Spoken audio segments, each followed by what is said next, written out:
Hello दोस्तों, आप सभी का फिर से एक नए वीडियो में स्वागत करते हैं। दोस्तों आज के इस सवाल में देखने वाले हैं, बहुत आसान सवाल है लेकिन बहुत सारे स्टूडेंट इस तरह के सवाल में गलती कर लेते हैं। तो आज के वीडियो में हम लोग इसी तरह के सवाल को सीखने वाले हैं, तो वीडियो को शुरू से लेकर अंत तक ज़रूर देखें। ठीक है, इस तरह के सवाल को देखकर भागे नहीं, इस पर बनाएँ, वो भी कुछ सेकेंड के अंदर बना सकते हैं। तो चलिए वीडियो को शुरू करते हैं। मेरा सवाल क्या है, किसी संख्या के 2/3 में 16 जोड़ देने पर 60 प्राप्त होता है, तो वह संख्या बताए। क्या है, मेरा संख्या बताना है जिसमें 16 जोड़ देंगे ना तो 60 प्राप्त हो जाएगा। ठीक है, ऑप्शन दिया गया है ए में 44, बी में 66, सी में 82, डी में 52। ठीक है, तो इसको आप ऑप्शन से भी बना सकते हैं, इसको प्रोसेस से भी बना सकते हैं। चलिए हम पहले प्रोसेस से बताते हैं, फिर आपको शॉर्टकट ट्रिक से बता देंगे, वो भी 2 सेकंड के अंदर में इसका आंसर बता दीजिएगा ऑप्शन ट्रिक से। तो चलिए सोल्व करते हैं। ठीक है, देखिए मेरे सवाल में क्या दिया गया है, किसी संख्या के, मान लीजिए मेरा संख्या नहीं पता है तो क्या करना होगा, पहले संख्या को हमें मानना पड़ेगा। क्या होगा, संख्या को मानना पड़ेगा। तो मान लीजिए मेरा संख्या क्या है, x है। ठीक है, तो अब क्या कर रहा है, देखिए किसी संख्या के, संख्या तो मेरा मान गया, के का कर क्या होता है, गुन्ना। ठीक है, आप बुडमास रूल के हिसाब से अगर देखे होइएगा, बुडमास का सवाल पढ़े होइएगा, तो उसमें दिया जाता है कि का अर्थ क्या होता है, गुन्ना होता है। जो लोग नहीं पढ़े तो कृपया चैनल में जाइए, विजिट कीजिए, और प्ले लिस्ट बना हुआ है मैथमेटिक्स से, उसमें बहुत सारा सवाल दिया गया है, उसको आप लोग पढ़ सकते हैं। तो यहाँ पे देखिए क्या है, x है मेरा, मान लिए x तो करा है x किसी संख्या के मतलब गुना 2/3। देखिए हिंदी में लिखा हुआ है 2/3, इसका हिंदी का अर्थ समझ जाइए। 2/3 मतलब 2/3। 2/3 का अर्थ क्या हुआ, 2/3, यानी 3 हिस्सा में इसको 2 हिस्सा चाहिए। ठीक है, इसी में मान लीजिए कि 2/4 रहता। ठीक है, 2/4 रहता तो क्या करते, 2/4, यानी 4 हिस्सा में 2 हिस्सा इसको चाहिए। ठीक है, तो क्या है मेरा 2/3, किसी संख्या के 2/3 के अर्थ क्या हो गया, गुना 2/3 तो 2/3 कर दिए। ठीक है, में 16 जोड़ देने पर, 16 जोड़ने पर मतलब जोड़ दीजिए 16, जैसे जैसे आपका सवाल कर रहा है वैसे वैसे करते जाइए। तो क्या हुआ, 16 जोड़ देने पर 16 जोड़ दिए, क्या प्राप्त होता है, 60 प्राप्त होता है। तो यहाँ पे बराबर करके क्या लिख दिए, 60 लिख दिए, यानी हमको इतना काम करने पर हमको 60 प्राप्त होता है, ऐसा सवाल में कह रहा है। तो देखिए इसको हम लोग क्या हुआ, मेरा एक समीकरण टाइप का बन गया है, तो इसको क्या करेंगे हम लोग, सोल्व कर देंगे। ठीक है, तो सोल्व कीजिए।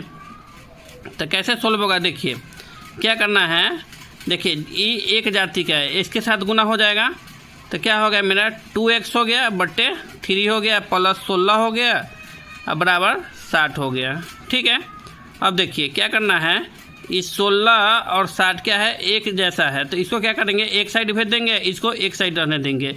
आप लोग जानते होइएगा, देखिए प्लस अगर इस साइड जाता है, बराबर को उस साइड जाता है तो क्या हो जाता है, माइनस हो जाता है। माइनस इस साइड जाता है, अगर बराबर को उस साइड जाएगा तो क्या हो जाएगा, प्लस हो जाएगा। गुना अगर इस साइड रहेगा बराबर के, अगर उधर जाएगा तो भाग में बदल जाता है। अगर भाग रहता है तो उस साइड जाएगा तो किस में बदल जाएगा, गुना में बदल जाएगा। ठीक है, आप लोग इतना जानते होइएगा। ठीक है, नहीं जानते तो यहाँ समझ लीजिए। अब क्या है, मेरा प्लस है तो उस साइड भेजेंगे तो क्या हो गया, मेरा प्लस हो जाता है माइनस में। तो यहाँ का ऐसे कैसे रहने देंगे, 2x/3, इसको क्या करेंगे, बराबर लिख देंगे। 60 का 60, इसका अपना घर है बराबर के उस साइड, तो वो पहले रहेगा, ई जो जाएगा वो बाद में जाएगा। तो यहाँ पे प्लस है तो इधर जाएगा तो क्या हो जाएगा, माइनस हो जाएगा। ठीक है, यहाँ तक समझ गए। अब क्या है मेरा 2x/3, अच्छा बराबर घटाइए, 10 में से 6 गया था 4 हो गया, और हो गया 5, 5 में से गया था 4 हो गया। ठीक है, यहाँ पे समझ गए। अब देखिए अब क्या करना है, यह क्या है, भाग में है, भाग में है तो इसको क्या करेंगे, गुना में कर देंगे, या नहीं तो आप क्या कीजिए, क्रॉस गुना कर लीजिए, ऐसे कर दीजिए, ऐसे क्रॉस गुना कर दीजिए। जब बराबर रहता है तो क्या करते हैं हम लोग, क्रॉस कर देते हैं। एक अपने मन से मान लिए, एक से मानने से कोई फ़र्क नहीं पड़ेगा, क्योंकि 44 में अगर एक से भाग देंगे तो क्या होगा, कुछ नहीं होगा, 44 का 44 रहेगा। तो अब इसको गुना करेंगे तो क्या हो गया, 2x × 1 बराबर 44 × 3, इस दोनों को गुना कर दिए, इस दोनों को गुना कर दिए। अब क्या हो गया, 2x में अगर एक से गुना होगा तो क्या होगा, कोई फ़र्क नहीं पड़ेगा, तो इतना का इतने रह गया, 2x का 2x। अब इसको गुना कीजिए, 4 तिहाई 12 के 2 हासिल 1 और 4 तिहाई 12 1 13। नहीं समझ में आया तो यहाँ देखिए 44 में हमको 3 से गुना करना है ना, तो देखिए 4 तिहाई 12 के 2 हासिल 1, 4 तिहाई 12 1 13, 132 हो गया। अब देखिए क्या करना है, 2x बराबर इतना आ गया, तो हमको क्या करना है, x बराबर करना है, यह क्या है, गुना में ना है, यहाँ पे गुना में है तो इसको भाग में भेज दीजिए, क्या है, गुना भाग में जाता है, तो 132 बट्टे 2 हो गया, यानी ये 2 है ना जो यहाँ आ गया भाग में, ठीक है। अब कटने वाला है तो काट दिए, 2 का 2, 2 छक 12, ठीक है, 2 छक 12, 2 छक 12, ठीक है। तो x बराबर मेरा क्या आ गया, 66, ठीक है। यहाँ पे देखिए अगर काटने में कोई दिक्कत हो रहा तो यहाँ क्या कीजिए, 132 में भाग दे दिए, 2 छक 12 हो गया, घटाएंगे तो 1 हो गया, 3 में 2 के तो 1 ही कट गया, 2 हो गया, 2 छक 12, तो यहाँ पे हो गया 12 कट गया, तो मेरा आंसर क्या आ गया, 66, ठीक है। क्या आ गया, 66, 66 का सही आंसर है। इसका क्या सही आंसर है, 66 यानी 66। इस सवाल का सही आंसर क्या आ गया, मेरा 66 है। देखिए समझाना पड़ता है, इसलिए थोड़ा लेंदी बन गया है, लेकिन इसको बहुत शॉर्टकट में बना सकते हैं। देखिए अब समझा देते, बहुत आसान तरीक़ा से होता है। देखिए कैसे, यहाँ क्या है, मेरा पहला ऑप्शन क्या है, 44, ठीक है। तो कहता है किसी संख्या के 2 तिहाई में, तो 44 के 2 तिहाई कीजिए, ठीक है, में 16 जोड़ने पर, आप इसे जान लीजिएगा, हम डायरेक्ट आंसर इससे 20 से समझाते हैं आपको, ठीक है। देखिए मेरा आंसर क्या है, 66 है ना, इसे डायरेक्ट समझ देते हैं, ठीक है। आप लोग इसे चेक कीजिएगा, नहीं आएगा।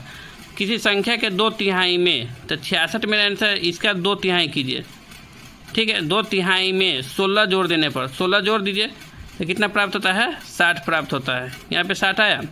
अब देखिए तो कीजिए, इसको अगर 2 तिहाई कीजिएगा तो कितना हो जाएगा, 3 दूना 6, कितना आ गया, 22 दूना 44, 44 आया। 44 में 16 जोड़िए, 6 4 10 के 16 हासिल 1, 4 1 5 1 6, 60 बराबर 60 आ गया।